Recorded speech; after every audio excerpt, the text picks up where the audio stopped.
Thanks for joining us. I'm Scott Smith. And I'm Nicole Perpino. On Park Update this week, Westwood Hills Nature Center welcomes the spring season and you. As spring approaches, many volunteer opportunities are springing up in the park. And Hennepin County is offering recycling grants of up to $50,000. These stories and more just ahead on The Update.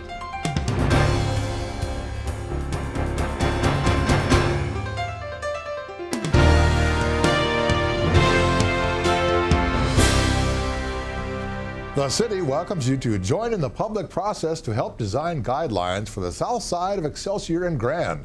LHB, contracted out by the city, will lead a process of working with the local community to create design guidelines for this commercial and residential strip that continues to receive development and redevelopment pressures.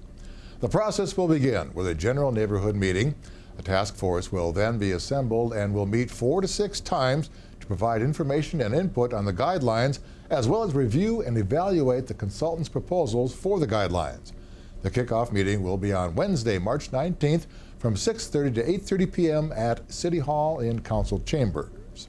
Now that the weather is warming up, it is a good time to clear that snow and ice that has been packed around fire hydrants. The fire hydrant may be needed for your house, and at a structure fire, seconds count.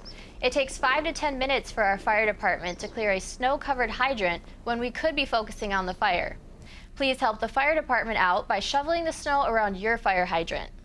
If you would like to share your thoughts and ideas with the school board in a casual setting, listening sessions are scheduled at 2 locations in the district. The first session is Tuesday, March 25th from 7 to 8:30 p.m. at the Peter Hobart Elementary School Media Center. And the following session is on Saturday, April 26th, 10:30 a.m. until noon at Park Spanish Immersion Media Center. All are welcome to come and share your thoughts and ideas with the school board. The city has an employment opportunity for a chief building official.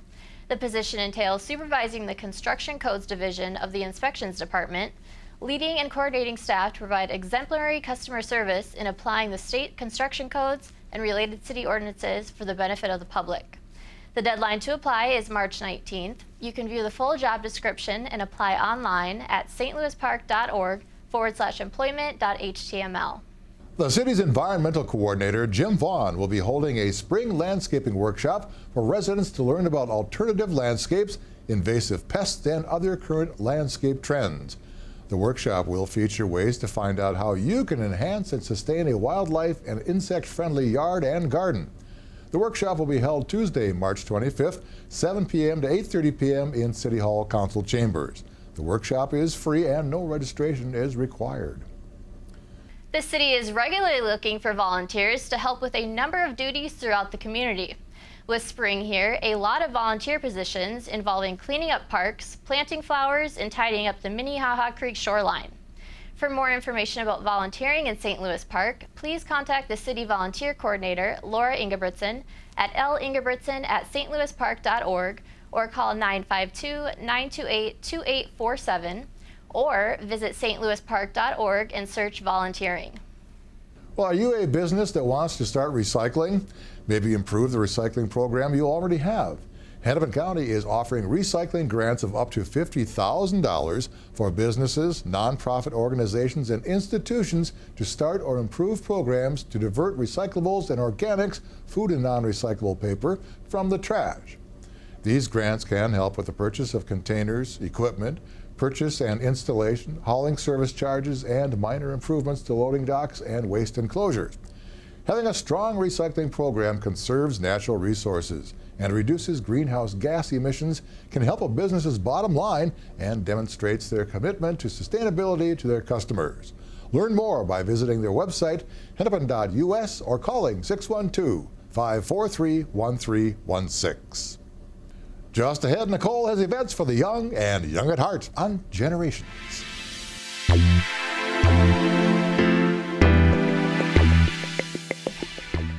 In senior news, the movie John Q will be playing March 21st in the Little Theater at the Lenox Community Center. The movie will start at 10 a.m. and is free for members and children. The cost is $1 for non-members. Friday films are on the first and third Friday of each month. For questions, please call 952-928-6444. Bring the entire family to Westwood Hills Nature Center to welcome the spring season on Saturday, March 29th for the Spring Open House. You can work on a Signs of Spring scavenger hunt or plant seeds to take home and grow. You can also check the sap buckets and help the naturalists collect sap to boil into maple syrup.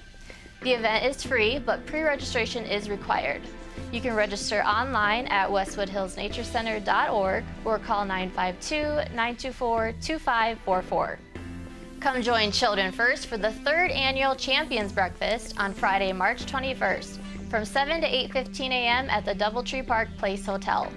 You will hear the results of the asset survey taken by St. Louis Park young people.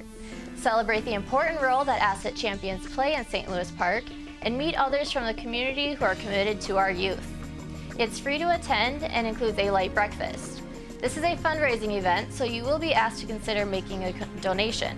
A reservation is required and can be made by emailing Karen Atkinson at atkinson.karen@slpschools.org. 33% of young people report knowing how to plan ahead and make choices, and the way they learn these skills is through practice. Encourage your child to help with household planning, menus, grocery shopping, or how to manage cell phone bills. It is also a good practice to work together to plan family vacations or outings. Helping them break larger projects into a series of steps is a valued skill in learning how to plan ahead. Children First asset number 32, planning and decision making. The young person knows how to plan ahead and make choices. Up next, Scott has a City Council update. In council news, John Basil, president of Discover St. Louis Park, provided an annual update to council on the activities of the Destination Marketing Organization. In 2010, the City Council approved an ordinance establishing a 3% lodging tax that would serve as the primary source of revenue for a new St. Louis Park Visitors Bureau, now known as Discover St. Louis Park.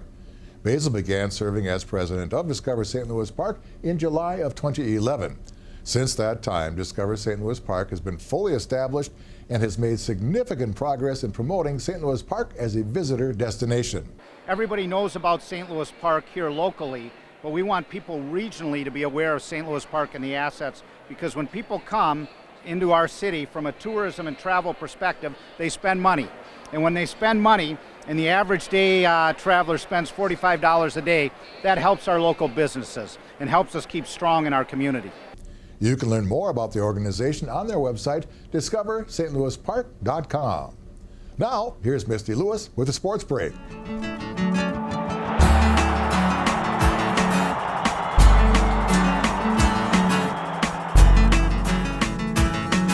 The number 2 ranked Benilde St. Margaret's girls basketball team made it to the 6-3A semifinals on Saturday, facing 3rd-ranked Holy Angels. Trailing by just 5 points at the halftime, the Red Knights just could not make up the deficit and lost by those same 5 points, 66-61. The Oriole girls were eliminated in the 6-4A quarterfinals earlier in the week by Hopkins, falling 80-25. That shuts the door on the winter high school sports season this year. If you hate to see the winter end just yet, you're in for a treat. Come see the St. Louis Park Skate School for their annual skating show, Tropical Paradise, March 22nd at 7:30 p.m. and March 23rd at 3 p.m. at the Rec Center. The show features our own talented St. Louis Park skaters and guest skaters. Admission is just $2 per person. Children 3 and under are free, and seniors 65 and up are free at the Sunday performance. That's your Park Update Sports Break. I'm Misty Lewis.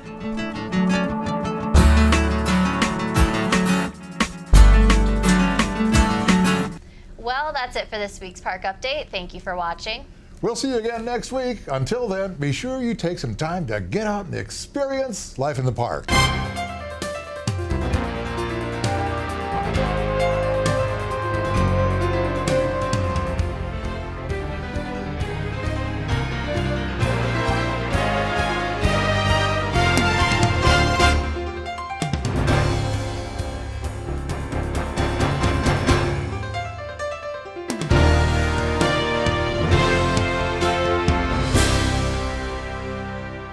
Have you ever needed to borrow a ladder, find someone to mow your lawn, or learn when local road repairs will wrap up? There are so many ways our neighbors can help us. But these days, most people don't know their neighbors or how best to contact them. It's difficult to ask for help and advice without being a bother. Nextdoor changes all that with free and private neighborhood websites that make it easy for neighbors to connect and talk about the issues that matter. It's an online place where you and your neighbors can ask questions, stay in the know, and exchange local help and advice. Here you can meet your neighbors, get recommendations for local services, and learn about neighborhood events. Whether you want to spread the word about a new park, find an owner for that bookcase in your garage, or be alerted of recent crimes in your area, Nextdoor makes it easy to keep up with everything going on in your neighborhood. All recommendations are organized and archived, so next time you need a trusted dentist or electrician, you can find a great one in seconds. Nextdoor is a secure website where all members must verify that they live in the neighborhood. You can be confident that your communications stay within a trusted environment designed just for you and your neighbors. Getting started is easy. With just a few clicks, you can get up and running with Nextdoor for your neighborhood. As your neighbors join the website, you build a stronger and safer neighborhood. When neighbors start talking, everyone benefits. To get a Nextdoor website for your neighborhood, go to nextdoor.com/new.